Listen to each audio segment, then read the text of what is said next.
muhdatsatil umur fa inna kulla muhdatsatin bid'ah wa kulla bid'atin dhalalah. Kata Nabi, jauhkan dari kalian setiap perkara-perkara yang dalam agama, karena setiap perkara yang mulai bid'ah dan setiap bid'ah sesat. Wes cara kula, wes sak tahlil bid'ah lah, ki gremeng tahlil lah. Anggap ae ini penolak ceki wes. Wes ki gremeng lah, wes gak ono hadis sunah Rasulullah. Wong zaman Nabi ben ahli sapa, Nabi jelas warga kok ahli dengan wong. Nabi yang menyuruh kita untuk menjauhkan semua perkara yang baru dalam agama. Nabi yang menyuruh kita sallallahu alaihi wa ala alihi wasallam, jauhkan semua yang perkara yang baru dalam agama ini. Dua orang itu pada orang mati nggak sampai. Ini harus yang katakan siapa? Ini pasti sesat, itu kafir namanya. Orang mengatakan dua orang hidup pada orang mati itu nggak sampai, itu kafir.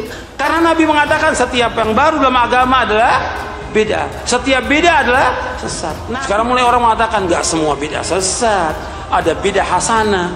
Berarti ketika mereka mengatakan ada beda hasanah, mereka mendustakan siapa di sini? Mendustakan Rasulullah SAW. Qala Rasulullah sallallahu alaihi wa alihi wa sahbihi wasallam, man qara'a Yasin fi lailatin ibtigha'a wajhillahi azza wa jalla ghufiralah. Siapa orang yang di malam harinya membaca surah Yasin karena Allah Ta'ala, maka dia akan diampuni oleh Allah Subhanahu wa Ta'ala dosa-dosanya. Bukan masalah kecil, masalah besar ini. Mendustakan Rasulullah. Rasul mengatakan kullu bid'atin dhalalah, dia jawab, enggak ya Rasulullah, enggak semuanya sesat. Dia bantah Rasulullah SAW. Enggak boleh. Harus ini zaman ini orang mutin ngutang sopo. Tapi kira rasa yakin nak tahlil itu ono tuntunan. Kayak galak hadis sokai gawe-gawe tahlil kok ono hadis sokai. Biasa orang gitu apa. Enggak boleh bantah.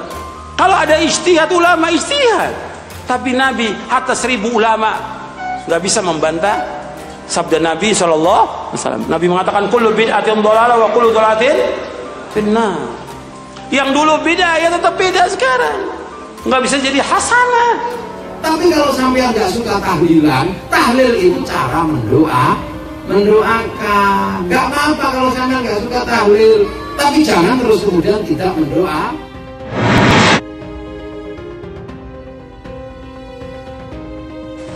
Nabi gak pernah mengadakan, jangan diadakan. Agama sempurna, tinggal kita laksanakan apa yang Nabi perintahkan.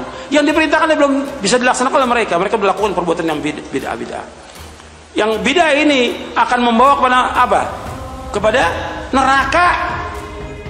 Lantas kemudian ada yang berkata, banyak orang yang baca Yasin ternyata untuk urusan dunia. Siapa yang bisa membaca hati seseorang? Tukang ramal apa? Lantas bagaimana dengan orang-orang yang ikhlas karena Allah membaca surah Yasin? Apa Yasinnya akan dibenci? Karena Nabi mengatakan kullu bid'atin dhalalah wa kullu dhalalatin finnar. Ketika orang berbuat bid'ah, kita nggak langsung mengatakan orang itu sesat, tidak. Perbuatan bid'ahnya sesat, nggak langsung orang itu katakan ini sesat. Enggak, kita nggak menuduh orangnya. Karena orang mengatakan ini ustaz suka menyesatkan. Loh, saya bawakan hadis Nabi menyesatkan. Awal aku itu yang Gus, Anda ini orang alim. Sing apa gitu rotok sunah Rasul. Kenapa datang di acara tahlil padahal tidak ada hadisnya? Podo tangkem elek kok kowe ora hadisnya. Podo ora hadisnya geger. Enggak ada Nabi ngajari cangkem. Berarti sama-sama gitu. Sama-sama ra jelas. Bagaimana kalau orang dari keluarga mengadakan tahlilan? Ya antum berusaha untuk menasihati. Karena tanya kepada mereka, dalilnya ada atau tidak tahlilan itu? Nabi ngadakan tahlilan atau tidak? Tidak. Kan kalau sampai nggak suka tahlil berarti sampai nggak suka la ilaha illallah. Bacakan la haula wala quwata illa billah. Kalau sampai nggak suka Yasin ya jangan baca Yasin, bacakan Ar-Rahman atau Kahfi atau Quran. Anaknya Nabi meninggal, Nabi masih hidup, semua anaknya meninggal kecuali satu yang masih hidup sampai 6 bulan setelah wafatnya Nabi, yaitu Fatimah. Semua anak Nabi itu meninggal ketika Nabi masih hidup. Nabi gak akan tahlilan buat anaknya. Hadis Rasul di mana Rasul sendiri diperintahkan untuk ziarah kubur. Sahih Muslim. Saya bawa kitabnya. Kalau nggak percaya sini, saya suruh baca. Nih kitabnya. Baru lu ngomong bid'ah-bid'ahan sini. Suruh baca dulu. Nggak mau. Ustadznya juga nggak mau. Walaupun ustadznya bisa baca kitab hadis. Karena apa? Dia sembunyikan hadis-hadis yang dia tidak suka. Sahabat Nabi yang setia dengan Nabi meninggal, Nabi masih hidup. seperti Hamzah, Sayyidus Syuhada, Ja'far bin Abi Thalib dan yang lainnya radhiyallahu ajmain. Nabi nggak katakan tahlilan. Menyangkut sawabul qiraah atau sawabu amalil khairi, apakah sampai ke mayat apa enggak? Ini kata beliau, kata Mbah Ali Maksum, beliau justru menukil Ibnu Taimiyah yang notabene sering dipakai dalil para orang-orang sana. Saya tidak tahu itu orang sana itu, Pak Duta itu yang tahu itu. Itu kalau ini mirip kitab Said Muhammad. Jadi Said Muhammad itu kalau istidlal sering pakai Ibnu Taimiyah karena itu yang dipakai mereka. Tapi ternyata Ibnu Taimiyah, qala Ibnu Taimiyah innal mayyit yantafi'u bi qiraatil Qur'an kama yantafi'u bil ibadah al maliyah minas shadaqah wa nahwiha. Kemudian ketika Nabi meninggal, ada nggak sahabat mengatakan kalian buat Nabi 7 hari, 40 hari, 100 hari, 1000 hari? Nggak ada. Kalau sampai nggak suka kulhu, ya bacakan inna atau inna. Kenapa? Seluruh Quran pahalanya bisa dikirimkan pada orang mati. Sampean terserah mau pilih yang mana. Kalau suka Yasin ya namanya Yasinan, kalau suka Ar-Rahman ya namanya Ar-Rahman. Nah, kenapa? Atau ada pendapat dari Imam Syafi'i, tanya di mana Imam Syafi'i mengatakan demikian.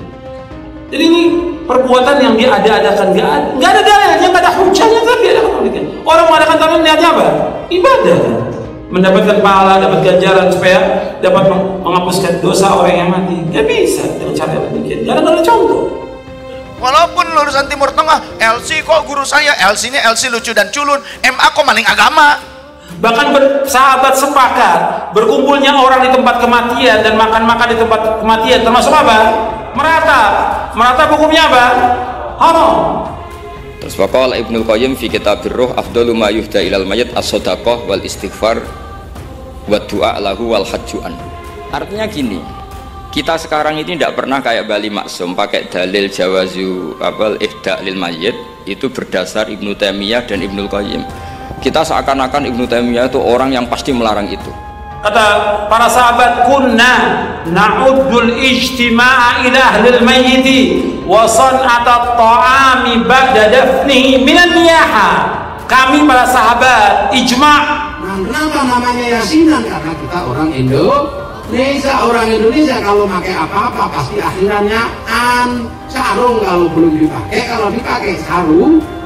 Terbang itu kalau belum dipakai, kalau dipakai terbang.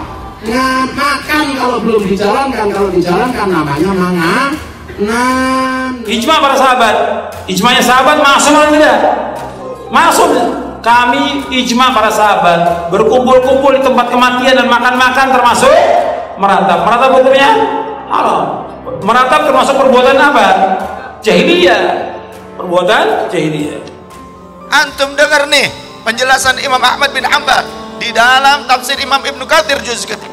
Imam Ahmad bin Hanbal berkata, haddatsana Arab, haddatsana Mu'tamir, an abihi an rajulin an abihi an Maqil bin Yasar radhiyallahu anhu qala, inna Rasulullah sallallahu alaihi wasallam, sungguhnya baginda Rasul sallallahu alaihi wasallam qala, beliau bersabda, al-baqaratu sanamul Qur'an wa dharwatuhu nazala ma'a kulli ayatin minha 80 malakan wastakhrajat Allahu la ilaha illa huwal hayyul qayyum min tahtil arsy fawasalat biha aw fawasalat bi suratil baqarati wa yasin qalbul Qur'an, dan Yasin adalah jantungnya Al-Qur'an, la yaqra'uha rajulun yuridullaha wad daral akhirata, tidaklah seseorang yang membacanya kecuali karena Allah Subhanahu wa taala, illa ghufirah, tidak lain kecuali ia akan diampuni oleh Allah Subhanahu wa taala.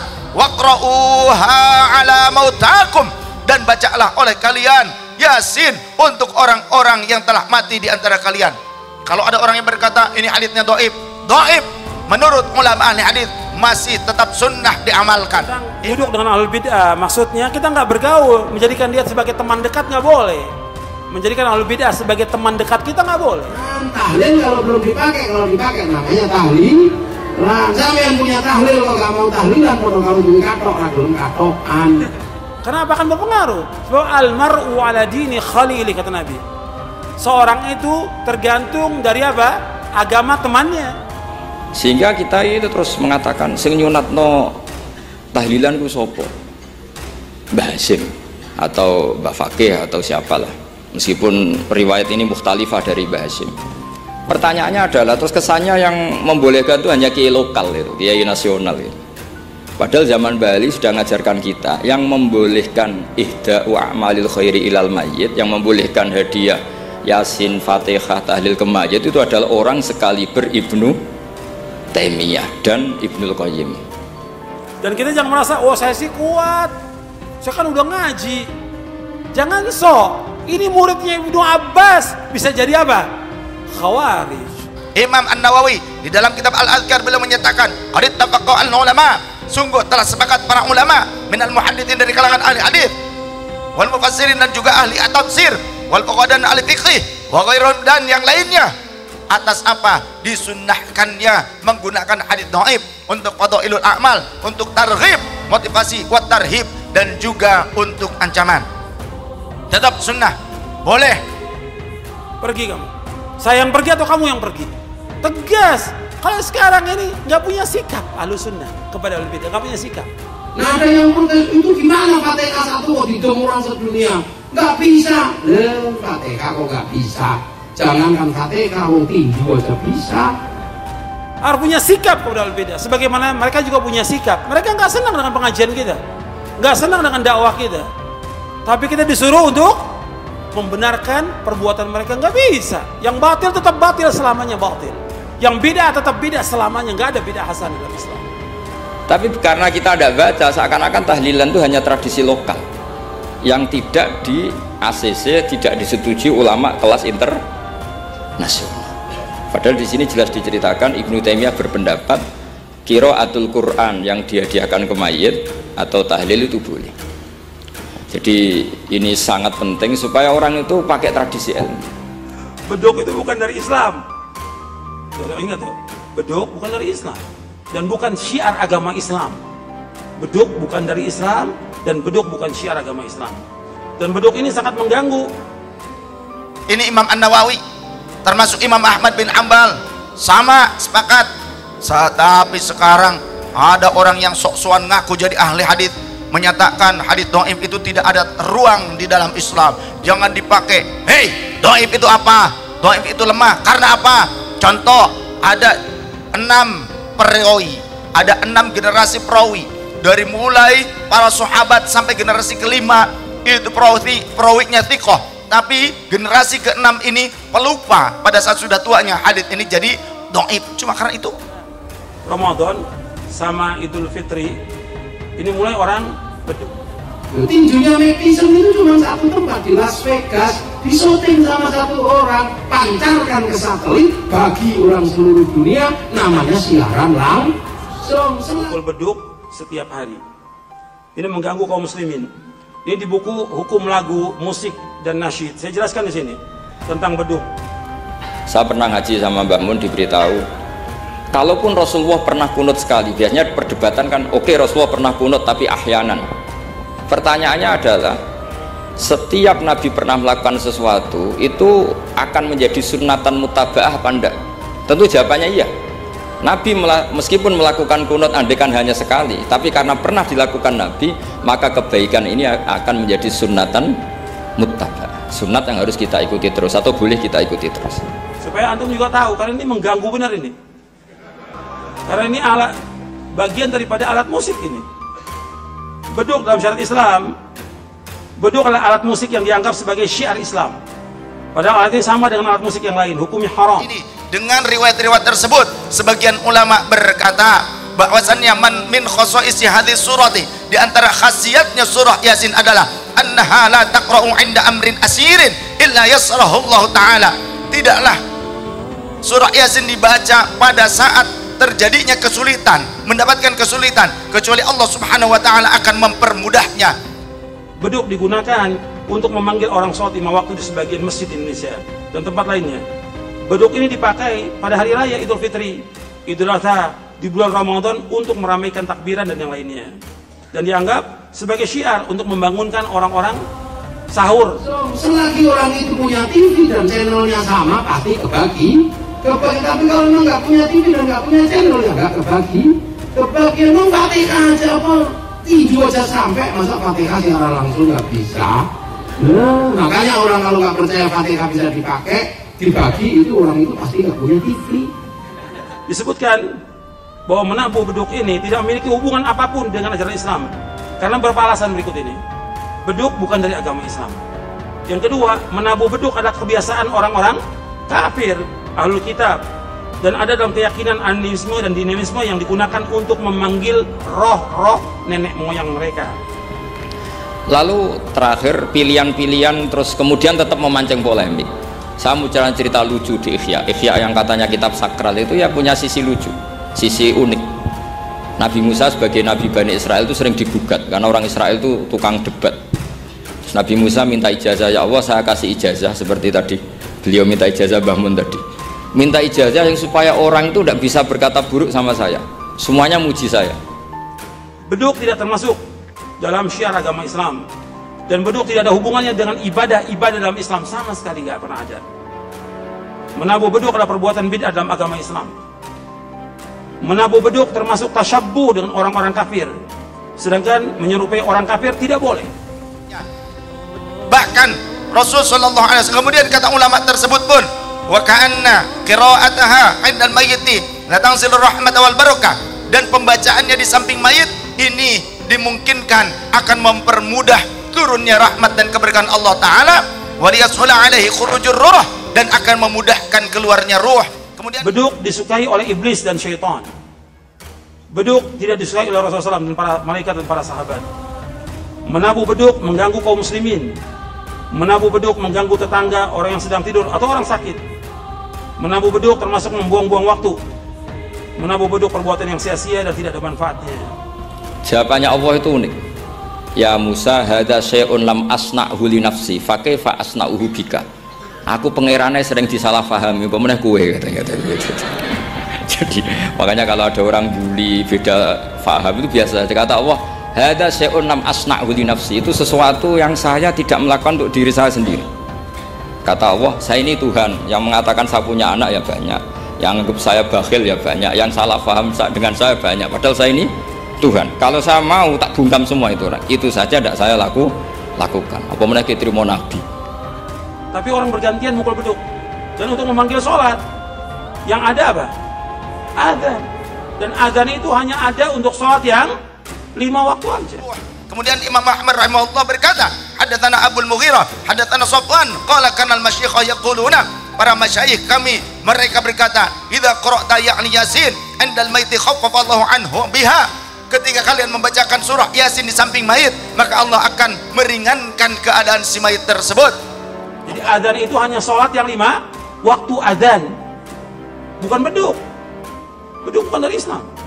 Adzan hanya untuk sholat. Makanya adzan nggak ada, mengadzankan bayi nggak ada, mengadzankan orang mati di kuburan nggak ada. Emang orang mati mau sholat? Qala Al-Bazzar, Imam Al-Bazzar sang muhaddits beliau berkata, hadatsana Salamah bin Syubaib, hadatsana Ibrahim bin Al-Hakam bin Aban an Abi an Ikrimah an Ibni Abbas qala Nabiyyu sallallahu alaihi wasallam, lawadattu anna fi qalbi kulli insanin min ummati ya'ni Yasin. Kata Rasul, aku berharap Yasin ini ada pada seluruh kalbu umat muslim.